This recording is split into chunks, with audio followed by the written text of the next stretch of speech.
Yo, what up? What's poppin'? Back at it again with another video for y'all.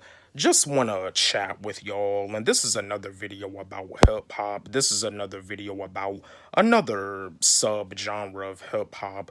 This is the music that we all know and love, and this is the music that we all enjoy. What I want to discuss with y'all, I'm gonna give y'all my take on Southern hip hop.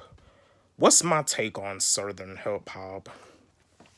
I know some people feel that, like, when it comes down to hip hop, when it comes down to the dirty South, some people feel that the South destroyed hip hop because when it comes down to like a lot of these mumble rappers, I would I would say I believe like a decent amount of these mumble rappers are like from the South, but this is my take on Southern hip hop. Southern hip hop, I mean, besides the mumble rap and stuff, before mumble rap was even a thing, you had like lyricists that came out of the South. I mean, just like with the state that I'm from, NC, North Carolina, like there's a lot of lyricists that come out of North Carolina. In North Carolina, we got J. Cole, we got Little Brother, we got Rhapsody. You know what I mean? And you see with Little Brother, like Fonte, Big Pooh, and then like Ninth Wonder, he was the producer, but Little Brother is an amazing rap group. You know what I mean? I've been a fan of Little Brother ever since. I've been a fan of J. Cole ever since. I've been a fan of Pete yeah, Petey Pablo. I mean, yeah, Petey Pablo, he's an OG, he's a legend, but yeah, Rhapsody, I'm definitely a fan of Rhapsody. I love Rhapsody. Rhapsody is amazing.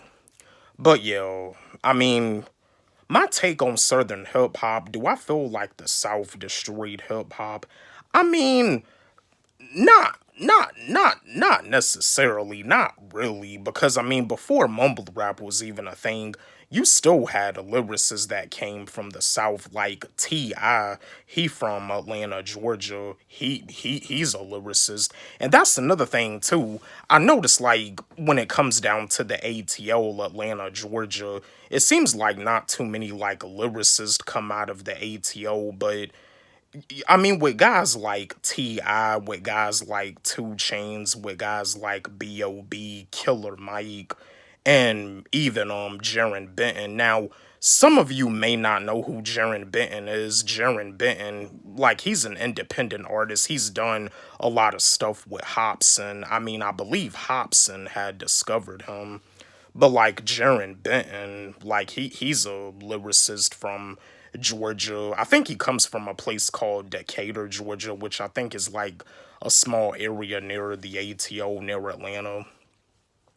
But yeah, I mean, there you got lyricists that come from the South, and to this day, you still got like lyricists that come from the South. I mean, with labels such as No Limit, with a label such as Cash Money. I mean, Master P, the artist that Master P signed, like Mystical, Snoop Dogg, like yeah, Master P had a lyricist on his label, and you see, just like with Snoop Dogg, like Snoop Dogg is not even a lyricist from the South. Snoop Dogg, he's from Cali. He from California. Yeah, I mean, yeah, Snoop Dogg isn't even from the South. See, the situation with Snoop Dogg was that like when he ended up leaving Death Row, he ended up signing to Master P's label No Limit. But yo, like Snoop Dogg isn't even from the South, but when it comes down to rappers such as Mystical, such as Silk the Shocker, which Silk the Shocker, that's Master P's brother, one of Master P's brothers. See, yeah, they all from the South, but and that's another thing too. They were saying something that like Eminem almost signed to Master P's label No Limit, but you see, it's like at the time they didn't really know how to handle a white rapper. But you see, Eminem could have been another talented artist on No Limit, on the No Limit roster with Mystical, Snoop Dogg, Silk the Shocker. But yo, I mean, my take on Southern hip hop, I feel that like when it comes down to lyricism, when it comes down to lyricists from the South, I feel that it's good for the culture. Do I feel that mumble rap is good for the culture? Not at all. I don't feel that mumbled rap is good for the culture at all, because at the end of the day, these kids, these young men, these teenagers are becoming easily encouraged to sip lean, to get addicted to lean, to take Percocets, to take Molly, because just like the song Mask Off by Future, like the chorus of the song, Future is not even saying mask off, he's saying Molly Percocets over and over again, and that's and to tell you the truth, that's like one of the most wackest hooks that I've ever heard. I'm not dissing Future or anything. I mean, am I a fan of Future? No, I'm not. But to be honest, that's actually a horrible hook, and it's actually sad. Those are the type of hooks that rappers are coming up with now these days. It's actually pitiful that that's what sells records in mainstream hip hop. Like I said, independent is the way to go if you want to hear all the talent. But yo, when it comes down to lyricism, in the South, it's good for the culture. I mean, Paul Wall is good for the culture. T.I. is good for the culture. 2 Chainz, Killer Mike, B.O.B. Slim Thug is good for the culture. Master P, Mystical, Silk the Shocker, they all good for the culture. Yellow Wolf is good for the culture. I mean, Yellow Wolf, with Yellow Wolf style, Yellow Wolf, he's like so versatile. Like, Yellow Wolf doesn't really sound like the average Southern rapper.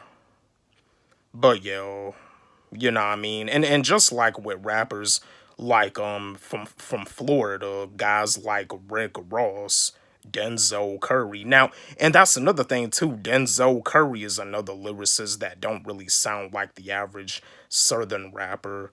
I mean, yeah, and just like with Rick Ross, I mean Rick Ross, to me, he kinda don't really sound like the average Southern rapper either. I mean, but yeah, when it comes down to an artist like Denzel Curry definitely has a lot of versatility. I mean, Denzel Curry be going in. You know what I mean? Yeah, Denzel Curry, he goes in. But yo, I just wanted to share this video with y'all, give my take on Southern hip hop. Now, when I'm talking about Southern hip hop, I'm talking about lyricism. I mean, I know people will be saying that the South destroyed hip hop, but when it comes down to lyricism, now and that's another thing too, cause like when it comes down to comparisons, for example, if I was to compare Waka Flocka Flame to Paul Wall, I'm pretty sure the average black hip hop fan would say that Waka Flocka Flame is better. But if you ask me, I'm a logic dude. I know what real rapping is. I know how it is to spit bars, lyricism, making sense with what you rap about. Paul Wall is better than Waka Flocka Flame. But again, I'm not here to debate. I'm not here to debate.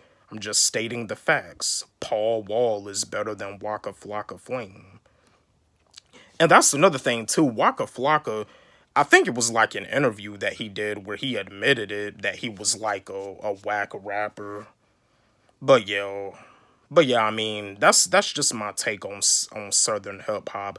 I do feel that when it comes down to lyricism from the South, and just like with Big Crit has a southern tone. You can tell that Big Crit is from the South. He from Mississippi, but Big Crit is like a lyrical assassin. Big Crit gets busy. Big Crit is dangerous. I honestly feel that there's like no other like. Whoa, I mean, besides like guys such as like guys like J. Cole or Yellow Wolf, but Big Crit definitely goes in as a southern lyricist. Big Crit goes hard. Big Crit is nobody to play with when it comes down to lyricism. He gets busy. He is dangerous. I love Big Crit. But yo, I just wanted to give my take on southern hip hop. Don't forget, like, subscribe, hit the notification bell on my channel, comment, share. And again, my new song, I Came a Long Way, it's on my YouTube channel and it's also on my SoundCloud. You can follow me on SoundCloud at Wally G. And also, too, with me being from the South, North Carolina, I don't even sound like I'm from the South. I don't really have a southern tone, but I'm lyrical. Love y'all.